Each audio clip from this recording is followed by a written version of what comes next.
Bonjour à tous et bienvenue sur ma chaîne, je suis Moziski et aujourd'hui nous commençons le premier épisode de Et si c'était méta. Laissez-moi un peu vous expliquer le concept. Il est simple, je pars sur un leader ou sur des cartes que je voudrais jouer et qui ne sont pas trop vues en tournoi. Je le construis avec vous, je le teste et j'en ferai ma conclusion. J'y apporterai sûrement des modifications au fur et à mesure et vous pourrez ainsi voir la manière dont je fais un deck. Attention, je tiens à dire que je ne suis pas le meilleur joueur du monde, loin de là. Je risque de faire des erreurs et donc je compte sur votre aide pour améliorer tout ça. Donc n'hésitez pas à lâcher vos avis en commentaire. On y va pour la première partie, la construction sur la base d'un deck. Pouh.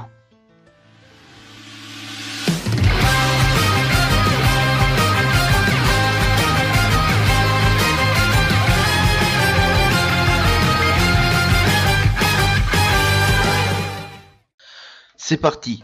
Comme je vous disais donc dans l'intro, j'aimerais partir sur un deck boue. Pas spécialement le leader, mais plutôt sur une série de cartes sorties à la BT3. Je vais donc commencer par là. Je vais aller dans le côté bleu.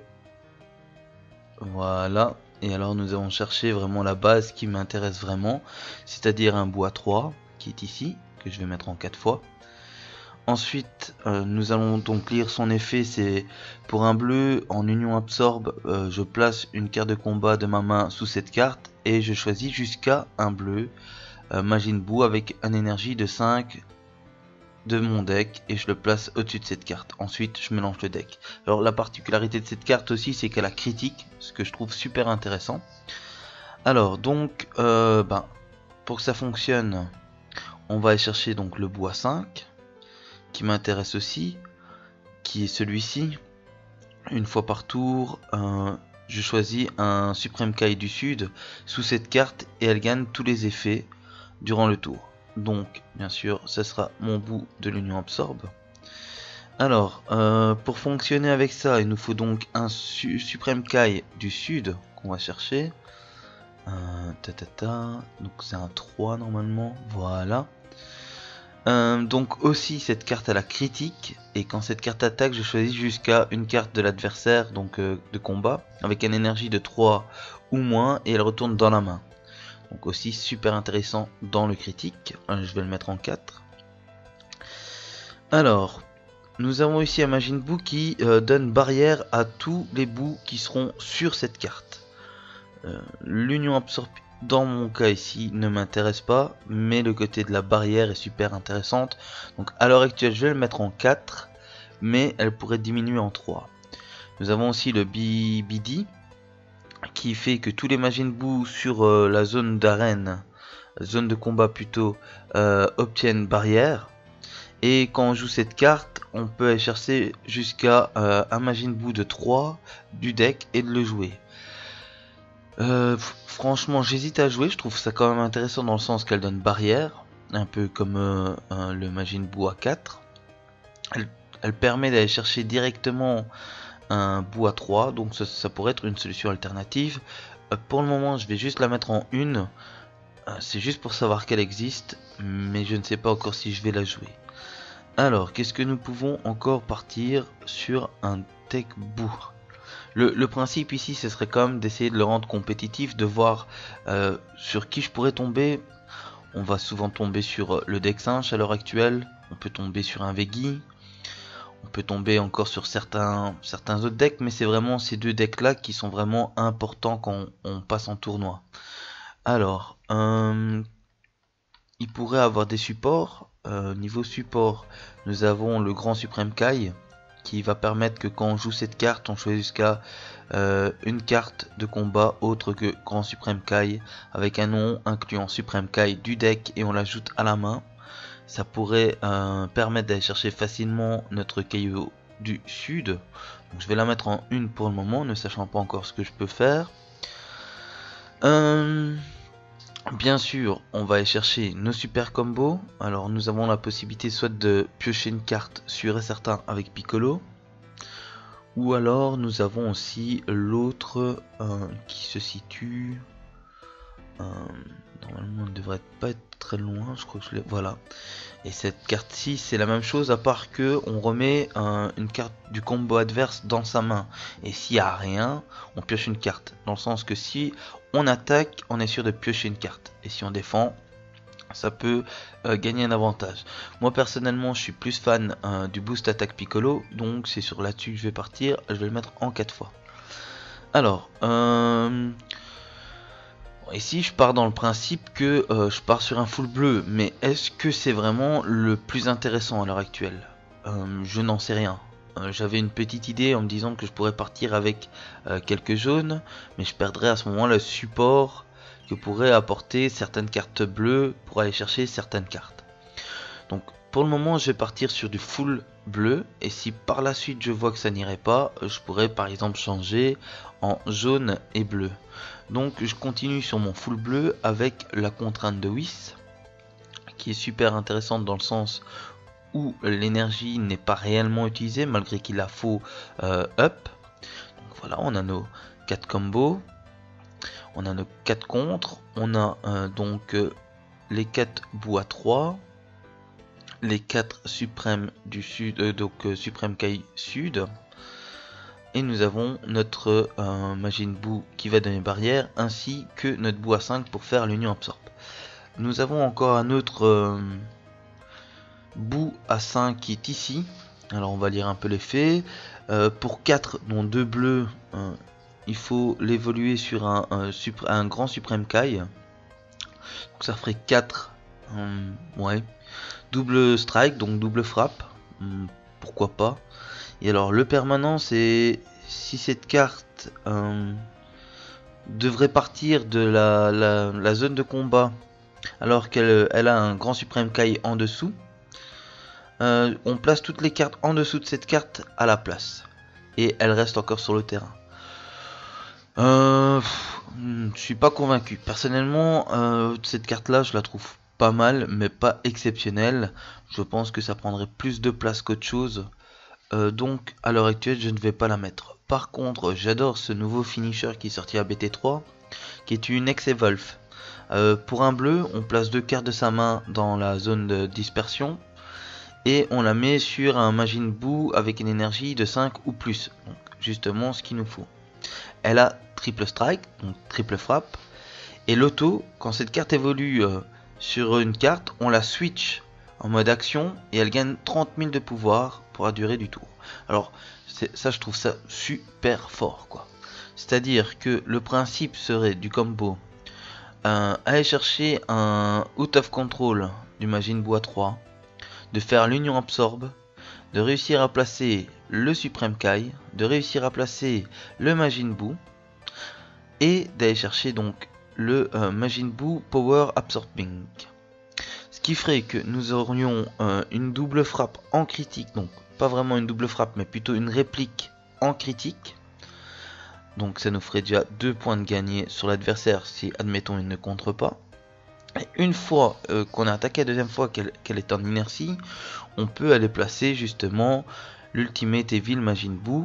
On la replace en mode action et là on fait un triple strike à 60 000. Donc ça c'est super fort, enfin pour ma part je trouve que sur papier c'est super intéressant. Et on peut encore aller plus loin si on en avait un deuxième dans la main, on attaque et on obtiendrait 90 000 et là, encore une fois un triple strike. Donc celle-là on va la mettre en 3 fois, je crois que 4 ce serait un peu trop énorme sur le deck.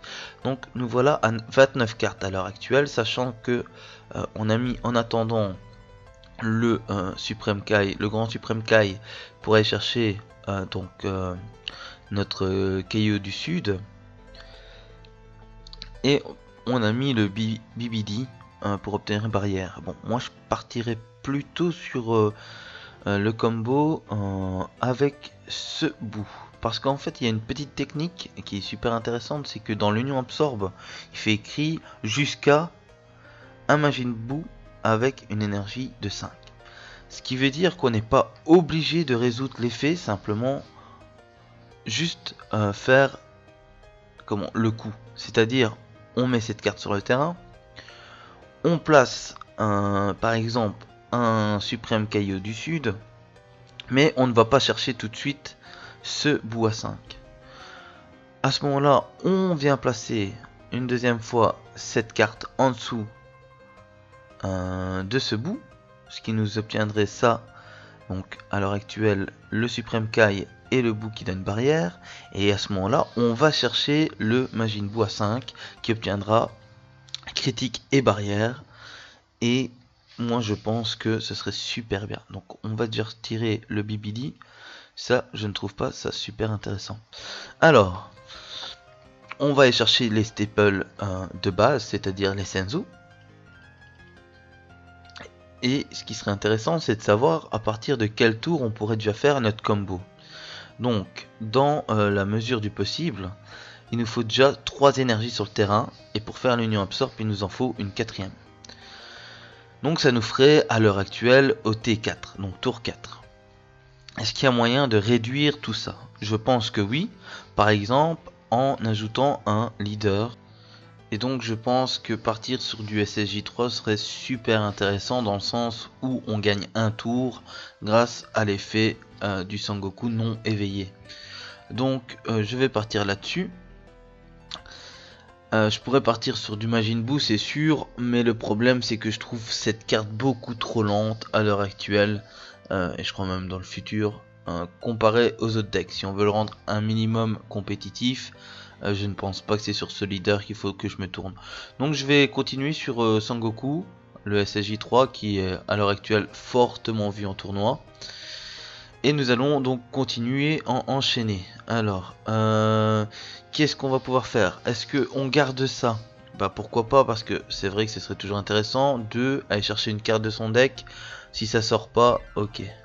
Donc si on fait le calcul, on va essayer de faire un calcul le plus simple possible, si j'arrive à le faire.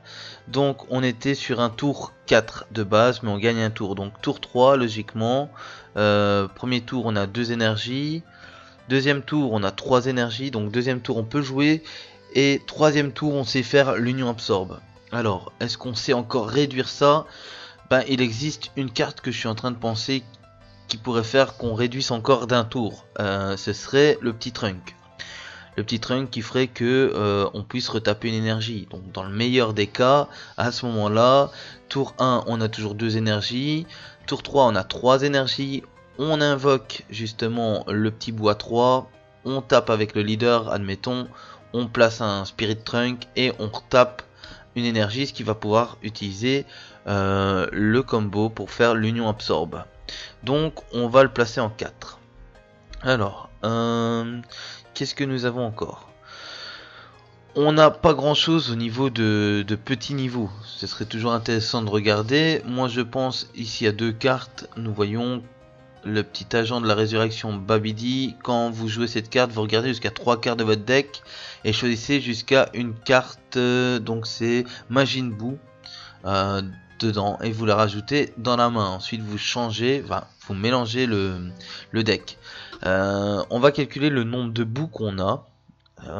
Ça nous ferait 4, ça nous fait 8, ça nous fait 12, ça nous fait 15. Ça nous fait 15 sur 50. Est-ce que c'est intéressant? Pourquoi pas? Pourquoi pas? À l'heure actuelle, je ne pense pas pouvoir faire mieux, donc je vais quand même l'introduire. Ainsi ça nous permettrait, grâce à lui et en plus grâce à cette carte là, de pouvoir aller chercher nos cartes qu'on a besoin si on n'avait pas eu ça dès le départ. Ensuite partir sur le petit bout, ça reste toujours le meilleur stable qu'on connaît, en tout cas que moi je connais en bleu, qui permettent de piocher pour 1. Je vais le mettre en 4. Nous voilà à 47. Bon, est-ce que à l'heure actuelle c'est compétitif? Si on se retrouve par exemple face à un singe, comment on gère les singes? Si on se retrouve face à un Veggie, comment on gère le Veggie? Si on se retrouve face à un autre SSJ3, comment on le gère? Bah écoutez, personnellement je pense que je vais quand même réduire le Senzu de 1, parce que c'est vrai que il faut quand même une énergie up, donc ça ne réduirait pas les tours. Ça peut toujours être intéressant par la suite, donc je vais le réduire de 1. Ensuite un Supreme Kai, bon, voyons voir, est-ce que c'est super intéressant? Bah quand même, dans le sens que on va quand même chercher une carte qu'on a fortement besoin pour faire notre combo. Ça ralentit un tout petit peu, mais pourquoi pas. Mais ce que je voulais insérer pour gérer justement les singes, c'est ce qui me fait le plus peur dans ce deck, c'est le Yachirobe. Pourquoi? Parce que bloqueur, bon, c'est toujours intéressant, mais surtout la vengeance. La vengeance qui fait que si on arrive à le placer, qu'on nous attaque, on peut gérer vraiment le terrain de l'adversaire grâce à cette carte. Je ne crois pas que ce soit la meilleure carte du jeu, loin de là, hein. Ensuite, sans vous mentir, c'est un peu un petit coup de cœur, mais je pense qu'elle serait quand même vachement intéressante. Donc je vais essayer de la placer en 3. Et ce qui m'aurait bien plu aussi, c'est de pouvoir insérer 2 Mafuba. Malheureusement ici, au niveau des places, ça devient un tout petit peu compliqué. Donc comment je vais pouvoir gérer ça? Je vais peut-être diminuer un Babidi. Hops, ainsi je peux déjà placer mes 2 Mafuba. Et ce qui m'aurait fait vraiment plaisir, ce serait d'ajouter encore un fou. Un fou ou un Masked Saiyan. Moi dans mon cas, franchement, un fou serait super intéressant. Donc il faut que je diminue de 2 cartes mon deck. Alors qu'est-ce que je vais pouvoir diminuer? Je pourrais diminuer le Majin Buu Rampage, mais ça reste quand même super fort si j'arrive à faire le combo au total. Et ça me diminuerait ma place pour les Babidi. Ce que je pourrais faire, c'est simplement faire diminuer de 1 le Babidi. On verra toujours ce que ça donne. Et alors, il faudrait peut-être que je diminue... J'hésite. Je diminuerais bien quand même de 1 cette carte pour pouvoir placer mes 2 fous. Donc voilà, on n'a pas encore fait de side, je ne pense pas le faire tout de suite le side, je vais d'abord voir comment le deck tourne, et à partir de ce moment là, on va pouvoir le remodifier. Alors ici je suis, je le répète, parti sur un deck full bleu, mais est-ce que c'est vraiment le plus intelligent? Enfin, quand je dis intelligent, j'espère que vous me comprenez, dans le sens que si on avait un gros support jaune, ce serait super intéressant. Donc par exemple, on aurait le contre-contre qui serait cool. On pourrait insérer Crusher Ball, on pourrait insérer un Flying Nimbus, et alors on pourrait aussi insérer, et ça parce que il y a un truc que j'ai pas trop pensé, et c'est ça qui va peut-être être ennuyant, c'est si on ne nous attaque pas, comment on fait pour s'éveiller? Parce que là dans ce cas-ci, on n'a rien pour nous retirer des points de vie à part l'adversaire. Et donc c'est là que j'avais pensé de pouvoir insérer le petit No Opening Sangoku. Donc pour un premier test, je vais partir là-dessus. On verra dans la deuxième partie quelques matchs que je ferai avec différentes personnes, et à partir de ce moment là on verra si c'est possible de l'améliorer, si c'est déjà pas mal comme ça, etc etc.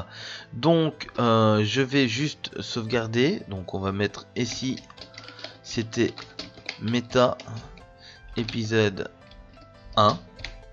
Voilà, on va le mettre en privé, hein, parce que encore une fois c'est juste un test. Nous allons submit deck. Nous voyons ici plus ou moins donc le prix du deck qui reviendrait à 80 € plus ou moins, hein. J'essaie de faire un transfert rapide entre les dollars et les euros. Nous voyons ici plus ou moins donc 48 bleus, 2 noirs. Ici nous avons 6 battles, 7 extra en 1, 14 battles et 2 extras, donc en gros on est 7, 8, 9 extras, ce qui reste correct parce que je pense que dans un deck il faut entre on va dire 8 et grand maximum 14 voire 15 dans certains cas cartes extra. Et nous avons donc 8 à 3, 4 à 4, 5 4 à 5 et 5 à 7. Donc on verra plus ou moins comment ça tournera. Alors je vais vous mettre ici le visual view pour que vous voyez plus ou moins le deck. Voilà. Et alors ben on va se rejoindre dans la deuxième partie qui sortira très vite. Et on fera les tests pour voir ce qui est amélioré, ce qui est à enlever et ce qui est à garder. Allez, je vous dis à très bientôt et merci de m'avoir écouté. Ciao.